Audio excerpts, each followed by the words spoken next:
Allahumma salli wa sallim. Alhamdulillahi wa kafa, wassalatu wassalamu ala rasulihil mustafa wa ala alihi wa sahbihi wa man ihtada.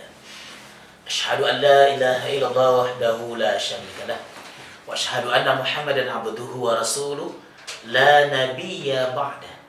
Allahumma salli ala sayyidina Muhammad wa ala alihi wa sahbihi ajma'in. Amma ba'd. Qala Allah Ta'ala fil Qur'anil Karim, a'udzu billahi minasyaitonir rajim. Laqad kana lakum fi Rasulillahi uswatun hasanah liman kana yarjullaha wal yawmal akhir wa dzakarallaha katsira. Shadaqallahul azim. Alhamdulillah, betapa Allah masih begitu cinta kepada kita. Allah pemilik hidup dan mati kita. Allah yang menghidupkan dan mematikan kita. Allah juga pemilik kesehatan kita. Makanya Allah yang menyembuhkan semua sakit-sakit kita. Faiza maritu wa huwa yasfin. Dan apabila aku sakit, maka Allah yang menyembuhkan kita. Oleh karena itu, jangan sampai ketika kita menginginkan kesehatan, kita justru melupakan Allah sang pemilik kesehatan.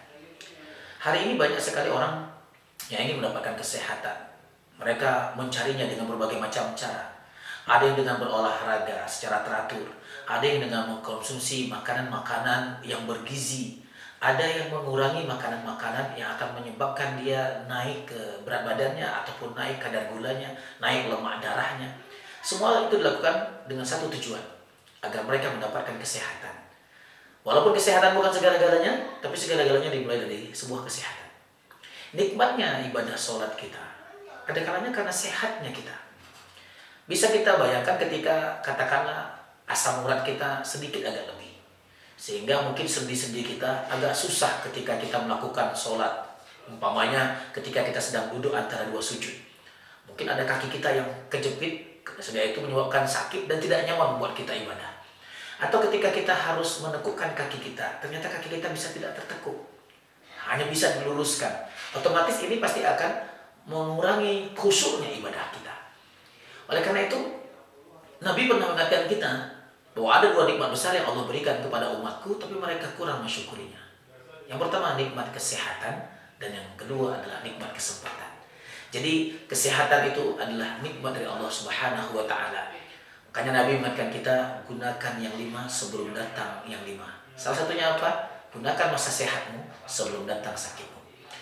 Salawat dan salam semoga tercurah kepada kedua kita, Nabi Muhammad SAW. Rasul mulia yang dalam kehidupannya bisa dikatakan sangat jarang, bahkan tidak pernah sakit. Kalaupun ada sakit, ada beberapa sebab, dan itu ternyata bukan penyakit-penyakit yang berbahaya. Umpamanya katakanlah Nabi pernah demam ketika menerima wahyu. Wajar kalau seandainya Rasulullah demam, karena wahyu masuk ke dalam dada Rasulullah. Al-Quran dimasukkan ke dalam dada. Quran diturunkan ke gunung-gunung hancur. Bayangkan ketika dimasukkan ke dalam tubuh Rasulullah. Jadi kalau Rasulullah sakit ketika menerima wahyu, wajar. Bahkan ada orang yang ketika dites baca Quran, dia juga demam. Artinya ternyata bukan cuma wahyu saja yang masuk ke dalam dada membuat Rasulullah demam. Ada orang yang dites baca Quran pun ternyata bisa menyebabkan demam. Nah, alhamdulillah Rasulullah sudah memberikan contoh teladan yang baik. Laqad kana lakum fi Rasulillahi uswatun hasanah. Sungguh telah ada dalam diri Rasulullah itu suri teladan yang baik. Orang-orang barat, mereka mengkaji. Tidak mungkin mereka mengikuti ibadahnya Rasulullah. Tidak mungkin di antara kita sanggup mengikuti akhlaknya Rasulullah. Bagaimana mulianya akhlak Nabi. Mereka lalu mengambil sebuah segmen paling kecil. Mereka melihat sehatnya Rasulullah. Makanya ada sebuah buku yang dibuat oleh seorang ahli, Jurus Sehat Rasulullah, yang disebut dengan JSR, Jurus Sehat ala Rasulullah. Nah, mereka juga membuat buku orang-orang barat ini, Sehat ala Rasulullah. Bagaimana sehat ala Rasulullah? Ternyata sehat ala Rasulullah itu sangat mudah dan ringan serta gampang. Yang pertama, Nabi bilang, la taghdab, jangan marah. Nabi mengatakannya 1444 tahun yang lalu, jangan marah. Para ahli meneliti hari ini. Ternyata dalam sebuah penelitian dikatakan marah 5 menit saja itu bisa menurunkan imunitas tubuh kita 6 jam. Bisa dibayangkan ketika imunitas tubuh kita turun, berapa banyak virus yang akan masuk ke dalam tubuh kita. Berapa banyak bakteri yang justru akan melemahkan tubuh kita. Hari ini kita mudah sekali terkena penyakit. Sedikit berubah cuaca, kita sakit. Yang kita salahkan selalu apa? Perubahan cuaca. Sedikit salah makan, kita sakit. Yang kita salahkan, salah makan. Bahkan ada orang yang bangun tidur, lehernya sakit. Ketika ditanya kenapa, dia mengatakan salah tidur. Kenapa harus tidur yang salah? Kenapa harus makanan yang salah? Kenapa cuaca yang harus salah? Kenapa kita tidak pernah menyalahkan fisik kita yang lemah? 5 menit marah, itu ternyata bisa menurunkan imunitas tubuh kita 6 jam. Apa yang terjadi? Sebelum 6 jam kita sudah marah lagi. Sebelum 6 jam kita sudah marah lagi.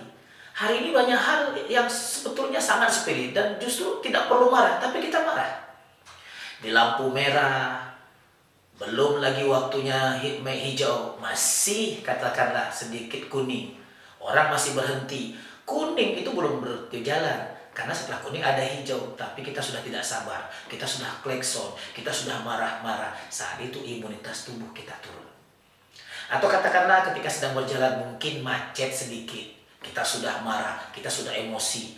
Dipotong sama orang, disalip sama orang. Kita sudah marah, kita sudah emosi. Apa yang terjadi?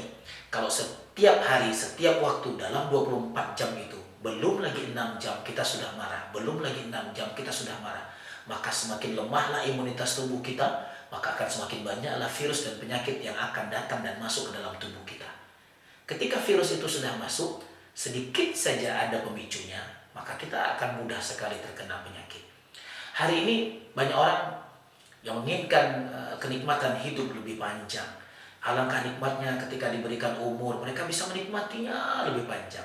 Tapi kita lupa untuk bisa mendapatkan itu semua. Ternyata tidak cukup dengan harta. Hari ini harta tidak mampu membeli kesehatan. Bahkan ada orang kaya dengan hartanya, rumah mewah bisa dia beli. Makanan mahal bisa dia dapatkan. Chef terkenal bisa dia undang. Restoran paling hebat pun bisa dia kunjungi. Tapi ternyata dia tidak bisa menikmati makanan itu. Banyak sebab-sebab yang membuat dia tidak bisa menikmatinya. Mungkin tensinya tinggi, sehingga dia tidak bisa makan daging-daging. Mungkin lemaknya sedikit agak tinggi, sehingga dia tidak bisa makan yang lemak-lemak. Mungkin katakanlah kadar gulanya sedikit agak tinggi, sehingga yang namanya karbohidrat harus dikurangi, yang manis-manis dikurangi. Akhirnya banyak makanan-makanan yang seharusnya terhidang, yang semuanya bisa dinikmati oleh orang lain, kita justru tidak bisa menikmatinya. Jadi yang paling penting itu bukan ketika nikmat diberikan umur panjang, tapi ketika bisa menikmati hidup lebih panjang. Nah, Rasulullah mengatakan, la taghdab, jangan marah. Marah 5 menit bisa menurunkan imunitas tubuh kita 6 jam. Ternyata ketika kita panik, gelisah, takut, itu ternyata bisa mematikan imunitas tubuh kita selama 24 jam. Tapi ketika kita emosi kita tidak stabil, lalu kita dendam sama orang, iri dan dengki, na'udzubillah min dzalik, ternyata itu mematikan imunitas tubuh kita selama-lamanya. Berapa banyak kita iri dengan kesuksesan orang lain. Berapa banyak kita iri dengan keberhasilan orang lain. Dan itu justru tidak membuat kita tambah sehat, tapi membuat kita justru lebih sakit. Jadi iri, kata-kata yang disebut adalah smos, senang melihat orang susah dan susah melihat orang senang. Rasul mengatakan orang iri itu, ira orang dengki itu, ibarat api yang makan kayu. Gampang sekali tersulut, gampang sekali kayu itu terbakar, dan gampang sekali banyak pahala dan kebaikan kita yang akan hilang. Mudah-mudahan kita bisa menjaga emosi kita sehingga kita tidak gampang marah dan kita akan terhindar dari segala macam penyakit yang akan mendatangi tubuh kita, yang tanpa kita sadari setiap hari ternyata itu sudah mulai ada dalam tubuh kita. Sedikit aja ada pemicunya, maka itu akan membuat kita akan gampang sekali terkena berbagai macam penyakit-penyakit yang hari ini kita tidak tahu apa penyebabnya. Bahkan ketika diperiksa, ternyata tidak ada sedikit pun penyakit, tidak ada sedikit pun virus, tapi fisik kita semakin lemah, fisik kita semakin lemah. Penyebabnya karena kita tidak bisa menjaga emosi kita. Mudah-mudahan ada manfaatnya. Hadanallahu wa iyyakum ajma'in.